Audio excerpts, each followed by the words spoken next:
ગુજરાતવાસીઓ, ફરી એક વખત આપ સર્વે મિત્રોનું હાર્દિક સ્વાગત છે આજના તાજા અને નવા હવામાન સમાચારના વિડીયોની અંદર। મિત્રો, આજે થઈ છે 27મી એપ્રિલ અને વાર થયો છે સોમવાર। ગુજરાતમાં ભર ઉનાળે જામશે ચોમાસા જેવો માહોલ। જી હા દર્શક મિત્રો, ખાસ કરીને ગુજરાતના જાણીતા હવામાન નિષ્ણાત અંબાલાલ પટેલ, પરેશભાઈ ગોસ્વામી અને હવામાન વિભાગની નવી અને નક્કોર આગાહી સામે આવી છે, જેમાં ગુજરાતના જાણીતા હવામાન નિષ્ણાત પરેશભાઈ ગોસ્વામીએ કહ્યું એટલે પાકું, ગુજરાતમાં મે મહિનાની શરૂઆત સાથે ભર ઉનાળા દરમિયાન વરસાદની અને ખાસ વાવાઝોડા સાથે વરસાદની આગાહી વ્યક્ત કરવામાં આવી છે। પરેશભાઈ ગોસ્વામીએ જણાવ્યું છે કે 28 એપ્રિલથી ગુજરાતમાં તોફાની પવનો ફૂંકાશે। પવનો વધતા ગુજરાતવાસીઓને ગરમીમાંથી રાહત મળશે। તો બીજી તરફ હાલ તમે જોઈ શકો છો, દક્ષિણ ભારતના ભાગોમાં ચોમાસાના આગમનને લઈને સૌથી ચિંતાજનક સમાચાર, ખેડૂતોના પાકને ભારે નુકસાન થઈ શકે છે।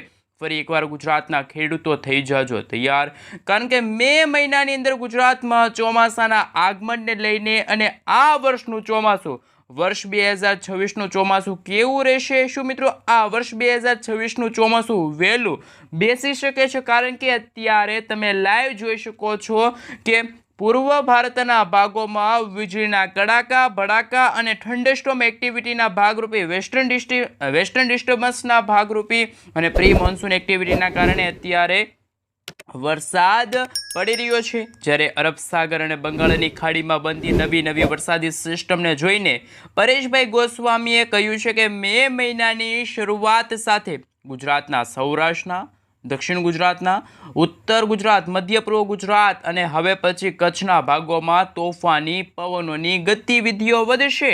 ખાસ કરીને મિત્રો, ગુજરાતમાં 29 એપ્રિલથી હવામાનની અંદર મોટો પલટાવ આવશે, તાપમાનમાં ઘટાડો થશે। તો અનેક જગ્યાએ 40 ડિગ્રી સેલ્સિયસથી પણ નીચું તાપમાન આવી શકે છે। ગુજરાતમાં છેલ્લા 3-4 દિવસથી તો ગરમીએ તમામ રેકોર્ડ તોડ્યા છે, પરંતુ હવે જો ગુજરાતમાં વાદળછાયું વાતાવરણ થશે તો ગરમી અને ઉકળાટમાંથી ગુજરાતવાસીઓને રાહત મળશે અને અનેક વિસ્તારોમાં વરસાદી ઝાપટા પણ પડે તેવી આગાહી પરેશભાઈ ગોસ્વામીએ વ્યક્ત કરી છે। તો બીજી તરફ મિત્રો, ગુજરાતના જાણીતા હવામાન નિષ્ણાત એવા અંબાલાલ પટેલે જણાવ્યું છે કે ગુજરાતમાં 8 જૂનથી લઈને મિત્રો ખાસ 15 જૂનનો સમયગાળો છે ત્યારે ગુજરાતમાં ચોમાસું આવશે। રાજ્યમાં એકંદરે ચોમાસું તો સારામાં સારું રહેવાનું છે। રાજ્યમાં 96% લઈને 98% સુધી છે એ વરસાદની શક્યતા રહેશે। અને મિત્રો, અંબાલાલ પટેલે જણાવ્યું કે મે મહિનામાં ગુજરાતના દરિયાઈ કાંઠે વાવાઝોડું ત્રાટકશે। જી હા દર્શક મિત્રો, તમે અત્યારે લાઈવ જોઈ શકો છો, અમે તમને અત્યારનું લાઈવ સેટેલાઇટ પિક્ચર બતાવી રહ્યા છીએ। આ એક અરબ સાગરનો ભાગ છે અને મિત્રો તમે જે આ લાઈવ જોઈ શકો છો, આ બંગાળની ખાડી અને હિન્દ મહાસાગરના ઊંડાણવાળા વિસ્તારો છે ભારતના, દક્ષિણ ભારતના દરિયાઈ કાંઠાના ભાગોમાં પણ, જેમાં શ્રીલંકાનો વિસ્તાર, મદુરાઈ, બેંગલુરુ, બેંગલવી, હૈદરાબાદ, વિશાખાપટ્ટનમનો ભાગ, હવે પછી નાગપુર, મુંબઈ, મહારાષ્ટ્રના ભાગોથી લઈને રાજસ્થાન, પાકિસ્તાન, કરાચીનો વિસ્તાર છે, અફઘાનિસ્તાનનો વિસ્તાર છે, ત્યાં પણ વાદળિયું વાતાવરણ આવનારા કલાકોમાં જોવા મળશે। તો મિત્રો, આવનારી 24થી લઈને 48 કલાક દરમિયાન તો ગુજરાતમાં ગરમી તમામ રેકોર્ડ તોડશે, પરંતુ ગુજરાતમાં આ એપ્રિલ મહિનાના અંતિમ દિવસોમાં ખાસ કે મિત્રો તમે લાઈવ જોઈ શકો છો, 30 એપ્રિલના રોજ સૌરાષ્ટ્રના દરિયાકાંઠાનો ભાગ, દક્ષિણ ગુજરાતના દરિયાકાંઠાનો ભાગ, જેમાં મિત્રો જો સૌરાષ્ટ્રના દરિયાકાંઠાના ભાગો વિશે વાત કરવામાં આવે તો તમે અત્યારે લાઈવ જોઈ શકો છો, ભાવનગર છે, સોનગઢ છે, પાલિતાના ખરસલિયાનો વિસ્તારની સાથે અમરેલી, જસદણ, ગોંડલ, જૂનાગઢના ભાગોમાં હળવા કમોસમી વરસાદ અને માવઠાની આગાહી સામે આવશે। સાથે મિત્રો જો વાત કરવામાં આવે તો અંબાલાલ પટેલે જણાવ્યું કે સૌરાષ્ટ્રના જે વિસ્તારો છે જ્યાં વરસાદનું વહેલું આગમન પણ થઈ શકે છે। તો બીજી તરફ જૂનાગઢના જાણીતા આગાહીકારક એવા રમણીકભાઈ વામજાનું અનુમાન સામે આવ્યું। રમણીકભાઈએ તો મિત્રો ચિંતાજનક આગાહી વ્યક્ત કરી। ખાસ જુલાઈ મહિનાની અંદર ગુજરાતમાં અતિવૃષ્ટિ થવાની શક્યતા છે। ખાસ કે મિત્રો, ભાદરવામાં હાથિયા નક્ષત્રમાં સૌથી સારામાં સારો વરસાદ જોવા મળશે। વીજળીના ચમકારા, કડાકા ભડાકા સાથે ગુજરાતમાં વરસાદ જોવા મળશે। ખાસ કે ખેતીના પાક વિશે રમણીકભાઈ વામજાએ સલાહ આપી છે ખેડૂતોને, કારણ કે મગફળી અને સોયાબીનનું વાવેતર ફાયદાકારક પણ થઈ શકે છે। મિત્રો, કપાસના પાકમાં જીવાત આવવાની પણ વાત રમણીકભાઈ વામચાએ જણાવી છે. પરંતુ મિત્રો જો વાત કરવામાં આવે તો ગુજરાતમાં આજથી એટલે કે મિત્રો 27મી એપ્રિલથી જ નવું એટલે કે મિત્રો આ વર્ષનું પહેલું નક્ષત્ર ભરણી નક્ષત્રની શરૂઆત થતી જોવા મળવાની છે. મિત્રો આ નક્ષત્ર છે મિત્રો 11 મે સુધી છે એ શરૂ રહેશે. એમનો સમયગાળો મિત્રો 11 મે સુધીનો છે. પરંતુ મિત્રો ખાસ વાત એ છે કે આ નક્ષત્રમાં એવી કહેવત છે, જો વર્ષે ભરણી તો છોડે નાર પરણી, જો વર્ષે ભળ તો ન રહે કૂવા કાંઠે ખડ. મિત્રો એવી હાલ લોક માન્યતા છે. ભરણી ગઈ પરણી તો વર્ષે ભરણી તો કૂવા કાંઠે અરણી. એટલે કે મિત્રો આ નક્ષત્રમાં જો વરસાદ થાય છે એટલે કે મિત્રો જો 11 મે સુધીમાં ગુજરાતમાં વરસાદ થાય છે તો એ ખરાબ ગણાય છે એવી માન્યતા રહેશે. અને મિત્રો આ પાછળનું કૃતિકા નક્ષત્ર છે એટલે કે મિત્રો ચોમાસાનું પહેલું નક્ષત્ર એટલે કે કૃતિકા નક્ષત્ર, એમાં જો વરસાદ આગળ વધે તો ખાસ કરીને મિત્રો ખૂબ જ ગુજરાતમાં છે એ સારું એવું ચોમાસું જાય છે. અતિવૃષ્ટિના પણ સમાચાર સામે આવી રહ્યા છે. મિત્રો જુદા જુદા આગાહીકારકો દ્વારા જુદી જુદી આગાહી સામે આવી છે. પરંતુ અમે તમને અત્યારનું જે મોડેલ બતાવી રહ્યા છીએ કે જેમાં મે મહિનામાં અરબ સાગરના દરિયામાં એક નવી વરસાદી સિસ્ટમ આકાર પામતી જોવા મળશે, તો બીજી તરફ બંગાળની ખાડીમાં અને દક્ષિણ ભારતથી લઈને મિત્રો આ દક્ષિણ ભારતનો છેડો છે ને આ પૂર્વ ભારતનો ભાગ છે ત્યાં પણ મિત્રો સાયક્લોનિક સર્ક્યુલેશનવાળી મજબૂત વરસાદી સિસ્ટમ છે આકાર પામતી જોવા મળી છે. પરંતુ ઉત્તર ભારતના ભાગોથી લઈને પૂર્વ ભારતના ભાગોમાં ત્યાં પણ વેસ્ટર્ન ડિસ્ટર્બન્સનું સંકટ છે એ ટોળાતું જોવા મળવાનું છે. એટલે કે મિત્રો જેમ જેમ સમયગાળો ગુજરાતમાં પણ પસાર થતો જશે તેમ તેમ સમગ્ર ભારત દેશમાં પણ ગરમી અને ખાસ કે ઉકળાટમાંથી રાહત મળશે. અને ચોમાસાના આગમનને લઈને પણ સૌથી મોટા સમાચાર પણ સામે આવી શકે છે. એટલે કે મિત્રો નક્ષત્રને લઈને પણ નવી નવી આગાહી સામે આવી છે. સાથે મિત્રો હવે જાણીશું કે રાજ્યની અંદર ધૂળની ડમરીઓ સાથે વરસાદ ભૂકા કાઢશે. કારણ કે મિત્રો અત્યારનું સેરેલ પિક્ચર તમે જોઈ શકો છો. ઉત્તર ભારતના ભાગોમાં મિત્રો વેસ્ટર્ન ડિસ્ટર્બન્સ અને ખાસ ભારતના જે પાડોશી દેશો છે ત્યાં પણ વેસ્ટર્ન ડિસ્ટર્બન્સનું સંકટ જોવા મળ્યું. ઉત્તર ભારતના ભાગોમાં કાળઝાળ ગરમી અને હવે પછી હીટ વેવના પ્રકોપમાંથી ટૂંક સમયમાં છે એ સમગ્ર ભારતવાસીઓને રાહત મળતી હોય તેવા સમાચાર પણ સામે આવશે. હવામાનમાં પલટો આવશે કારણ કે વેસ્ટર્ન ડિસ્ટર્બન્સ સક્રિય થતાં ગુજરાતમાં ધૂળની ડમરીઓ ઉડતી જોવા મળવાની છે. વરસાદી માહોલ જોવા મળશે. મહત્વની તારીખ 28થી લઈને 30 એપ્રિલ દરમિયાન સમગ્ર ભારત દેશના જેમાં દિલ્હી, પંજાબનો વિસ્તાર છે, રાજસ્થાનના વિસ્તારોમાં વરસાદની શક્યતા છે. અને હવે પછી જો 29 એપ્રિલથી તાપમાનની અંદર મિત્રો ધીમે ધીમે ઘટાડો થશે. 40 ડિગ્રી સેલ્સિયસથી પણ નીચું તાપમાન જોવા મળશે. મિત્રો બદલાતા હવામાનને લઈને અત્યારે જ નવી અને નક્કોર આગાહી વ્યક્ત કરવામાં આવી છે. એક તરફ ગુજરાતમાં રાત્રિ દરમિયાન પણ ગરમી અને ઉકળાટનું પ્રમાણ વધી રહ્યું છે તે વચ્ચે હવે રાજ્યમાં વરસાદી ઠંડક જોવા મળશે. પરંતુ વાવાઝોડાને કારણે સમગ્ર ભારત દેશની અંદર વિઝિબિલિટીમાં ઘટાડો થશે. તો મિત્રો એક તરફ ચોમાસાના આગમનને લઈને બીજી તરફ ખેડૂતોના પાકને નુકસાન થવાને લઈને સૌથી મોટા સમાચાર સામે આવી રહ્યા છે.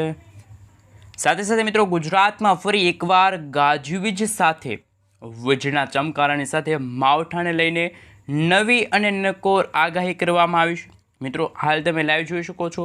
ઓમનના દરિયાઈ કાંઠાના ક્ષેત્રમાં સાયક્લોનિક સિસ્ટમ વાળી મજબૂત ઘેરાવાવાળી સિસ્ટમ સક્રિય બની છે અને અનેક વિસ્તારોમાં ધીમે ધીમે આ સિસ્ટમ છે એમની અસરો પણ દર્શાવતી જોવા મળવાની છે. અને આ વરસાદી સિસ્ટમ જો ગુજરાત નજીક આવશે તો કચ્છના ભાગ છે, સૌરાષ્ટ્રના દરિયાકાંઠાના ભાગોમાં, બંગાળની ખાડીના સંપૂર્ણ વિસ્તારમાં તોફાની હલચલો સક્રિય બનતી જોવા મળવાની છે.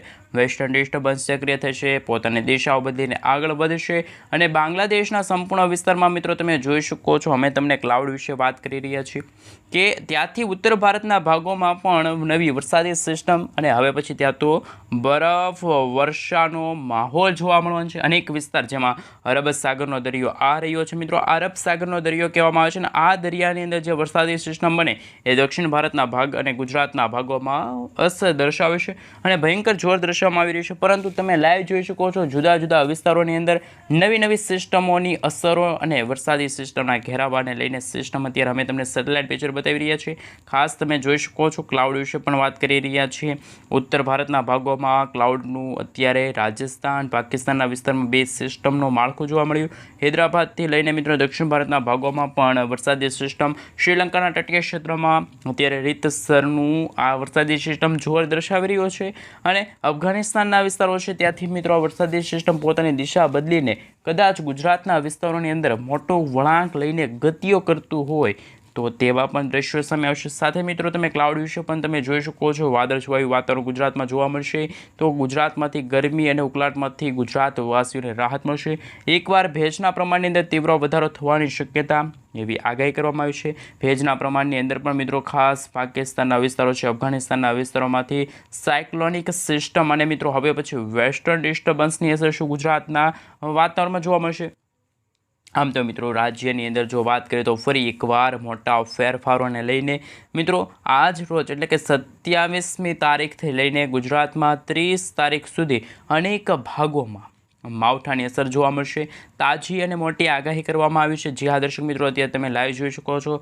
વરસાદી મોડેલોની અંદર જો નજર કરવામાં આવે તો સિસ્ટમની અસરને લઈને જેમ જેમ ગુજરાતમાં સમયગાળો પસાર થતો જશે તેમ ગુજરાતમાંથી ગરમી અને ઉકળાટનું પ્રમાણ વધશે. હવે પછી ગુજરાતમાંથી ઉનાળો વિદાય તરફ આગળ વધશે અને ચોમાસાના આગમનને લઈને દક્ષિણ ભારતના ભાગોમાં ચોમાસાનું આગમન થશે. કદાચ મે મહિનાના અંતિમ અઠવાડિયાની અંદર અથવા તો જૂન મહિનાના પ્રારંભિક પખવાડિયાની અંદર ગુજરાતમાં ચોમાસાનું આગમન થશે તેવા દ્રશ્યો સામે આવશે. પરંતુ ખાસ નવી દિલ્હીનો વિસ્તાર છે, કાશ્મીરના જે વિસ્તારો છે, જે ઉત્તર ભારતના ભાગોમાં હજુ પણ ત્યાં બરફ વર્ષા, નેપાળના ક્ષેત્રથી લઈને બાંગ્લાદેશના સંપૂર્ણ વિસ્તારમાં ત્યાં મિત્રો વરસાદી માહોલ. આમ તો સમગ્ર ભારત દેશની અંદર અત્યારે ત્રણ ઋતુનો અહેસાસ થતો હોય તેવા દ્રશ્યો સામે આવ્યા. કારણ કે મિત્રો તમે જોઈ શકો છો ત્યારે ઉત્તરથી લઈને પૂર્વ ભારતના ભાગોમાં બરફવર્ષા, હિમવર્ષાનો માહોલ જોવા મળશે. જ્યારે દક્ષિણ ભારતના ભાગોમાં ચોમાસાના આગમનને લઈને વરસાદની આગાહી છે. જ્યારે ગુજરાત એટલે કે પશ્ચિમ ગુજરાત અને મધ્ય ગુજરાતના ભાગોમાં ગરમી જૂનો રેકોર્ડ તોડી રહી છે. એટલે કે ઉનાળા દરમિયાન જે રીતે ગરમી પડી રહી છે, આમ મિત્રો સમગ્ર ભારત દેશની અંદર એક સાથે ત્રણ વરસાદી સિસ્ટમ સક્રિય બની હોય તેવા દ્રશ્યો સામે આવ્યા છે. ખાસ કે દક્ષિણ ભારતના સંપૂર્ણ વિસ્તારમાં વરસાદી માહોલ જોવા મળશે. ગુજરાતની અંદર મિત્રો આ વર્ષે ચોમાસું છે એ એકદમ સારું પણ જોવા મળવાનું છે. જેમાં મિત્રો ખાસ 8 તારીખથી લઈને 15 જૂન દરમિયાન ગુજરાતમાં ચોમાસાના આગમનને લઈને એકદમ સારામાં સારું ચોમાસું રહેશે તેવી આગાહી વ્યક્ત કરવામાં આવી છે. પરંતુ મિત્રો જો વાત કરીએ તો ગુજરાતમાં હજુ પણ 2-3 દિવસ સુધી ગરમીમાં છે એ ભારે વધારો થશે. કારણ કે કોઈ વરસાદી સિસ્ટમ સક્રિય ન થતાં ગુજરાતમાં ભેજના પ્રમાણની અંદર ઘટાડો થશે, તાપમાનની અંદર વધારો થશે. જ્યારે દક્ષિણ ગુજરાતના જેમાં સુરત, તાપી, નવસારી, વલસાડ, દમણ, દાદરાનગર હવેલી, હવે પછી વડોદરા છે, અમદાવાદનો વિસ્તાર છે, મહેસાણા, પાલનપુર, આ સાથે કચ્છના જો વાત કરીએ તો ખાવડ, રાપર, ગાંધીધામનો વિસ્તાર છે. ગુજરાતના પણ મિત્રો રાજકોટ છે, ચોટીલા છે, સુરેન્દ્રનગર છે, ગોંડલ છે, જસદન છે અને પછી બોટાદના ભાગોમાં પણ ફરી એકવાર ગરમી અને ઉકળાટનું પ્રમાણ વધતા તાપમાન 40 ડિગ્રીથી પણ પાર પહોંચ્યું છે. સૌથી વધારે મિત્રો અમદાવાદ અને રાજકોટમાં ગરમી પડતી જોવા મળશે. મિત્રો ખાસ 40થી લઈને મિત્રો 43 ડિગ્રી સેલ્સિયસ સુધીનું તાપમાન છે ગુજરાતના જુદા જુદા વિસ્તારોમાં જોવા